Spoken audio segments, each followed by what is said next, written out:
Hello everyone and welcome back to my channel. Is it in my best interest to say that when there are so few of you? Is posing that question invalidating your existence? I don't know, I'm not a psychologist, but I'm glad that you've returned for a new installment of something. There is a film that I have recently watched on Netflix, and I've been wanting to do a video about this for a while because it's one of those movies where you kind of want to talk about it with other people. Seeing as I don't actually know anyone else who's seen it, I feel like this is like the next best way of just expressing my confusion and wonderment and possible regret. Now, I myself am in Canada, so I don't know if this particular film is available across all Netflixes. I know the library on Netflix in different countries is kind of all over the place, so I'm not really sure how that works, but in Canada and North America at least, this is on Netflix. The film is called Pieles, that sounds right. It is a Spanish film by director Eduardo Casanova. That title roughly translates into the word skin. The basic synopsis of this is just that it takes place in some sort of a society. We live in a society where, I guess, people with physical deformities are a little bit more commonplace, and they're just sort of sprinkled throughout this narrative. There are many different vignettes that we see in this particular film, and they do roughly converge with each other. I guess it's just like the plight of these many different individuals who are each going through their own struggles, and it gets a little weird. The tone of this film is kind of, I feel like it's undergoing a bit of like an identity crisis, and that was probably my main gripe with this, is that it is labeled as a comedy on IMDb, so it is supposed to be funny. I didn't really find it that funny, but it's supposed to be humorous. It has that sort of indie, avant-garde, quirky vibe going for it. It kind of reminded me of if like David Cronenberg directed Napoleon Dynamite. So we have people ranging from varying degrees of abnormalities and disfigurements trying to, I guess, just find a place for them in the world. I don't feel like this was meant to be exploitative or anything, and I kind of went into this expecting it to be a little like, ugh.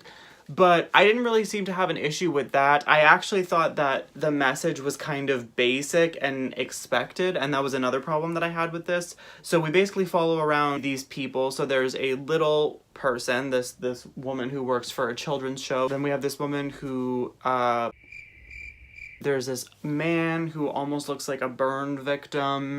There's this woman who just doesn't have eyes. Not that they're missing, it's just that it doesn't even look like that was like an option when she was born. And then there's a woman who has she has a butthole for her mouth. She has a butthole where her mouth is, and then where her butthole should be, she has a mouth. So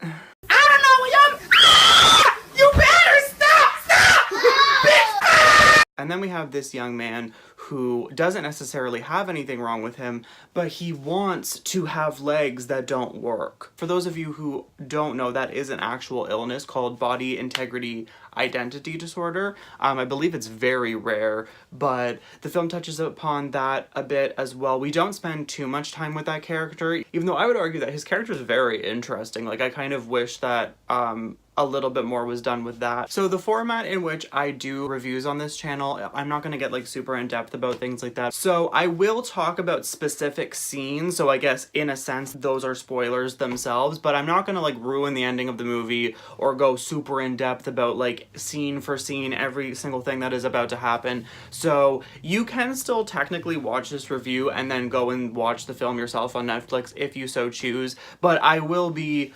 spoiling certain scenes for you just because I wanted to talk about them here. So if that bothers you, I'm sorry. Let us now go spelunking into this Kafkaesque dreamscape of morbidity.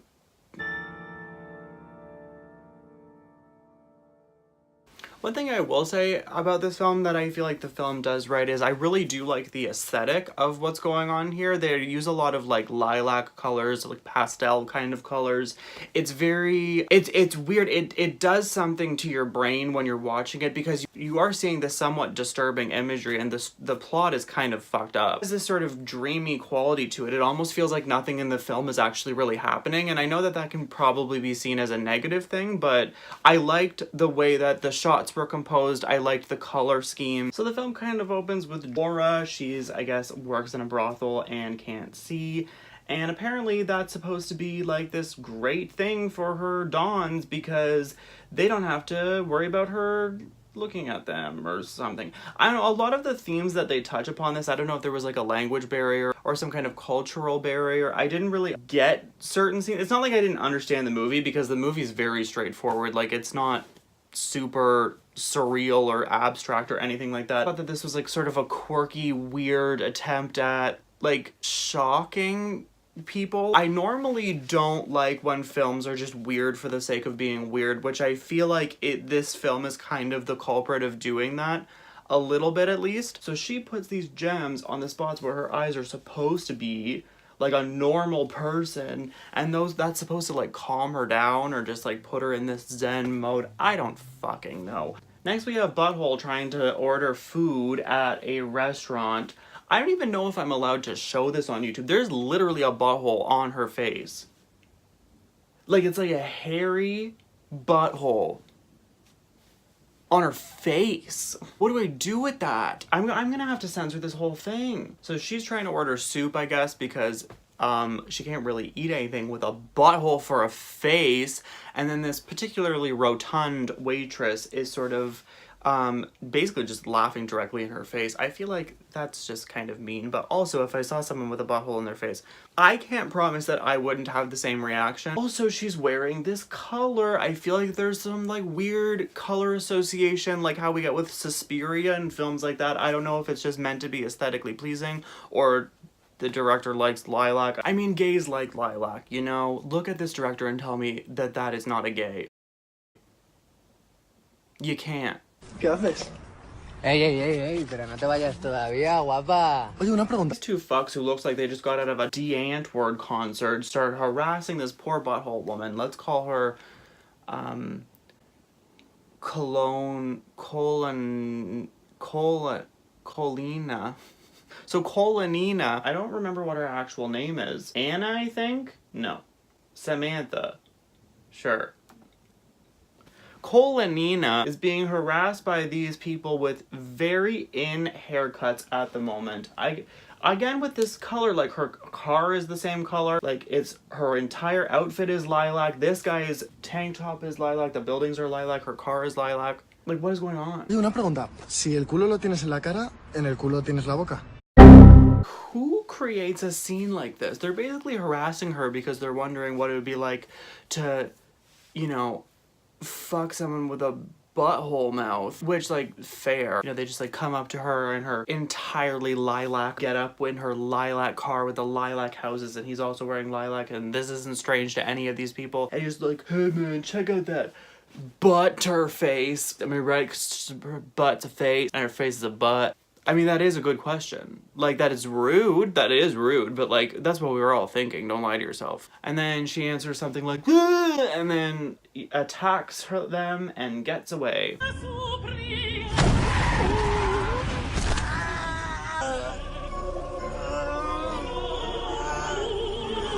Oh my goodness, who did she run over? Stay tuned and we'll find out together. So then we open to a very tastefully done shot of someone masturbating to a severely deformed woman while his mother walks into the room and literally just watches him do that for like 3 minutes and then faints. It's a very delayed reaction, I would say. ¿Por qué me ha tocado esta vida a mí?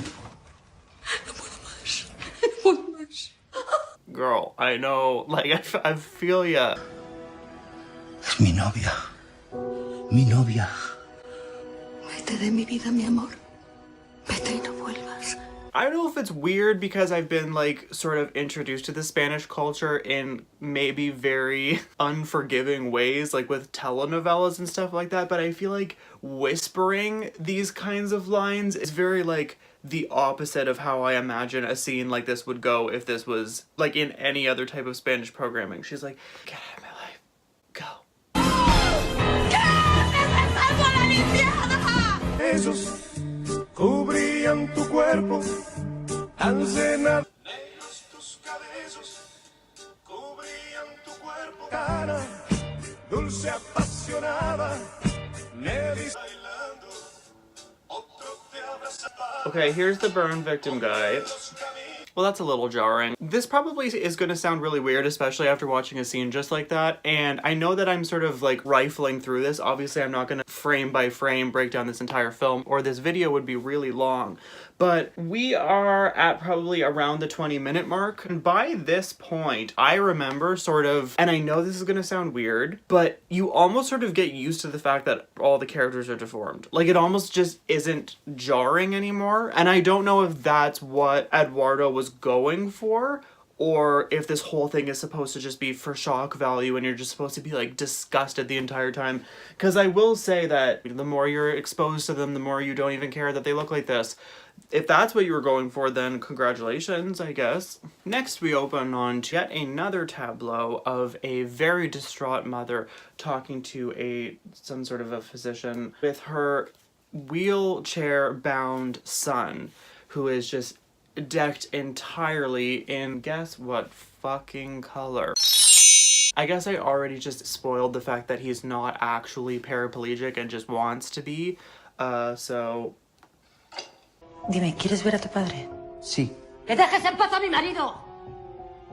¿Tú quieres ver a tu padre? ¿Por qué quieres ver a tu padre? ¡Deja en paz a tu padre! ¡Eres una buena persona! ¡No como tú, que eres malo y estás loco! Tú sí que estás loca y nadie te quiere. Pero estoy loca, tú sí que estás loco.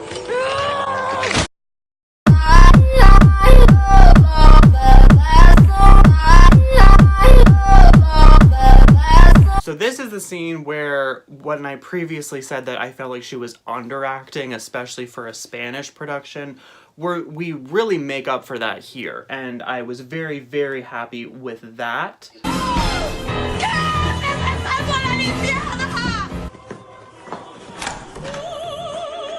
And he just runs away.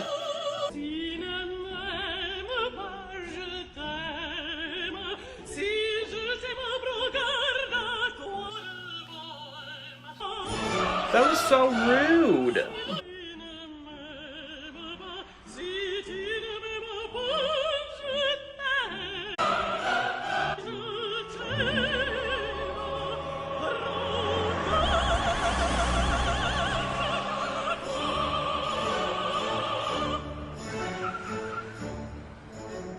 I think we're about to get some explanations here.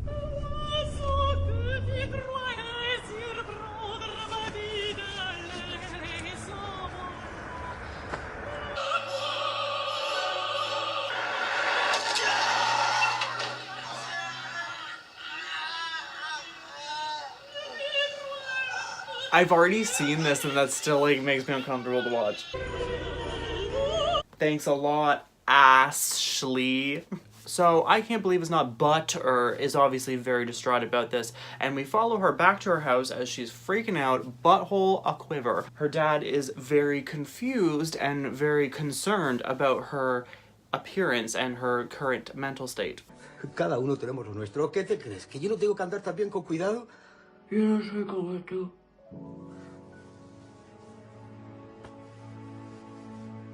Powerful stuff.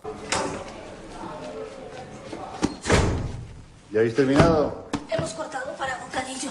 Vanessa is the little person that works on this kids show as a bear, and her agent, or whoever the hell this is trying to convince her not to quit her job because she's just, I guess it's not fulfilling her anymore or whatever. But it's really weird that they're sort of stressing that she has this contract and how are you gonna make money? I guess, you know, there's legalities that go along with breaking a contract, but he's sort of acting like, you're the star of the show, what are they gonna do without you? She's in a costume. Like, you could literally get anyone to do that. You get a child to do that. Anyone of that like basic height, you could do that. And no one would even know that a different person was in the costume. Like, I don't really understand why that is important.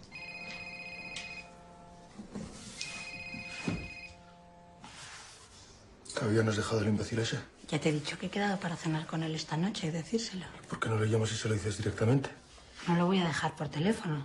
So she's getting a call from like the guy that she's cheating on. See, this is the thing. This film is marketed as a comedy, but nothing that is happening in it is really that funny. Like, if you took out the fact that these people were deformed, which isn't funny to begin with, but it's like there's no real comedic... Guille, yo no le quiero a él.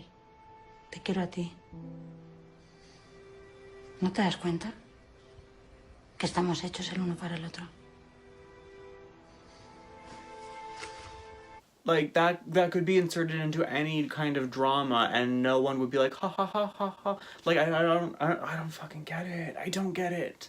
Maybe that's just what it is. Maybe I just don't get it. Now cutting to a hospital scene with the most iconic actress in this entire film. So the guy who wanted his legs not working anymore actually ended up dying because I guess he didn't go to the hospital on time and he bled out or something. And his mom is really upset about this, even though she seemed to not want anything to do with him a little earlier on in the film.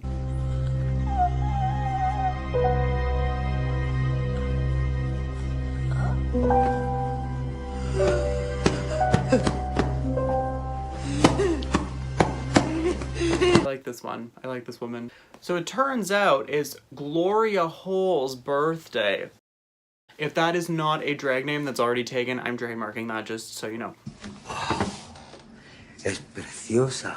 Me ha costado una barbaridad. No te muevas, que te voy a hacer una foto.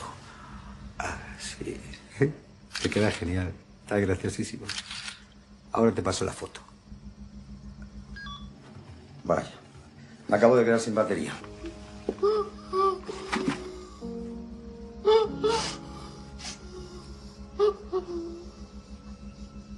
Honestly, that was just really depressing. Like, I can't even make a joke about that. Jesus. Vengo a darle esto. So I will say that Laura, Jewel Eyes, whatever, is probably one of the least interesting, sort of redundant, plot doesn't go anywhere character in this film. And all of her scenes are kind of throwaway scenes. I mean, you could probably say that about everything that's going on in this film, I guess. But her especially, I feel, is just completely uninteresting. Just found it really boring. But I will say that the only good thing that comes from Laura's character existing in the universe of this film, in the universe of PLS, is the little woman that owns the brothel that she works at. She's phenomenal. Y deja de tratarme como una niña, que tengo 29 años. Y no me quiero imaginar tu vida en la calle, y sola. Laura, no hagas ninguna locura. No te puedes quedar en la calle. ¡Tú cállate! ¡Que me estás poniendo un dolor de coño horroroso! ¡Que me estás poniendo un dolor de coño horroroso! Look at that! Look, what is she doing? What a freak. I love her.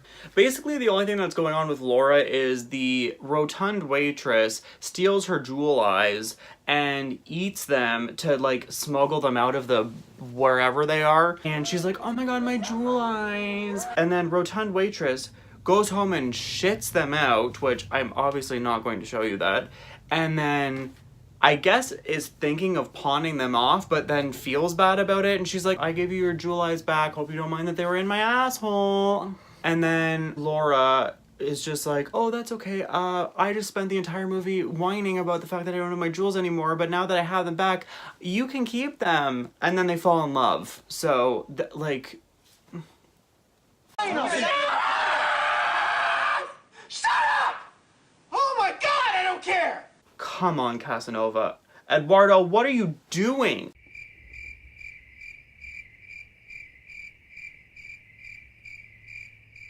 There's another scene where I don't feel like that I can show this on YouTube either, but the two D-Antwoord rejects corner Sphinctoria in an alleyway and go to, like, double team her, like, it's really uncomfortable. But then they pull her pants down and it's revealed that there is not only a mouth where her asshole should be. For some reason, that mouth has lilac lipstick on it.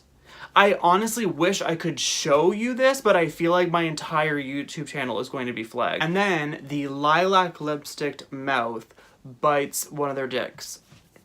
So that, I guess it has like a relatively happy ending. So there's tension boiling to a head with Vanessa and her producer or agent or whatever. And then there's tension with burn victim guy wanting to have a surgery to be pretty again, or be, I don't know if he was born like that. I don't remember if it actually even mentions that. And then there's the aftermath of the lilac lipstick butthole scene. At this point in the film, everything sort of boils to a head and converges into a bunch of different colliding story points, and I'm not really going to get into that because if you do want to watch the film, I'm not going to ruin the entire movie for you. But again, there were a lot of issues that I had with the film that wouldn't really lead me to highly recommend something like this. It was an interesting viewing experience. Probably if you're like really stoned or something and you're like, oh, I just feel like watching something that's going to make me go for like the entire duration of it, then this is definitely in that vein. Is this a fantastic film? Absolutely not. I feel like the whole message was like, don't judge people just because they're deformed. They're people too. It's like, did we really need to be told that though? I don't know if we did. I'm sure there are possibly some like deeper psychological themes or, you know, metaphors, color association, or maybe it's not that deep and it's just a weird movie that the director, you know, just wanted to make. Apparently this is a like sort of follow-up feature-length film of a short that he did with the same butthole character. The film is entitled Deluge in Brown. I'm just kidding. It's called Eat My Shit. And I'm not kidding about that. That's actually what it's called. I kind of like my title better. It's just, I don't know. I don't know who the audience for this is. I honestly don't. I mean, if you want something weird to watch and you already have a Netflix account, you might as well check this out if this sounds appealing to you. I give it like a 2.5 out of 5. I feel like that's fair. I feel like that's fair. You know, one merit of the film is to be taken through this sort of garish fever dream and then led to this clearing of everything kind of worked out for everyone. Well, not everyone. There were some casualties. But, you know, just because you have a butthole for a face doesn't mean that you can't be happy. And I think that that's really the best takeaway from this. And I feel like all films should have that message. Just because your mouth is a butthole and your butthole is a mouth doesn't mean that you don't deserve love. And it doesn't mean that you can't kiss someone with your asshole. So that's going to be it for this video. Make sure to like and subscribe, and all of my semi-relevant social media links will be in the description box below if you wanted to check those out. I am also doing a collaborative channel with my friend Carly. That channel is called Hey Nobody Cares, and I have featured that channel on my YouTube page, and the link for that channel is also in the description box below.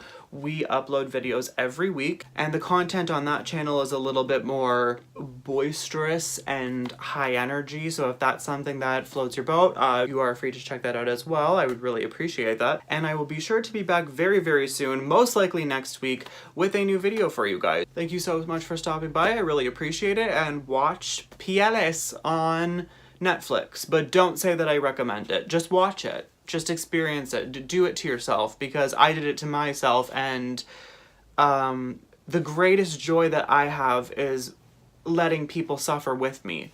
So that's the gift that I'm giving to you all. So you're welcome.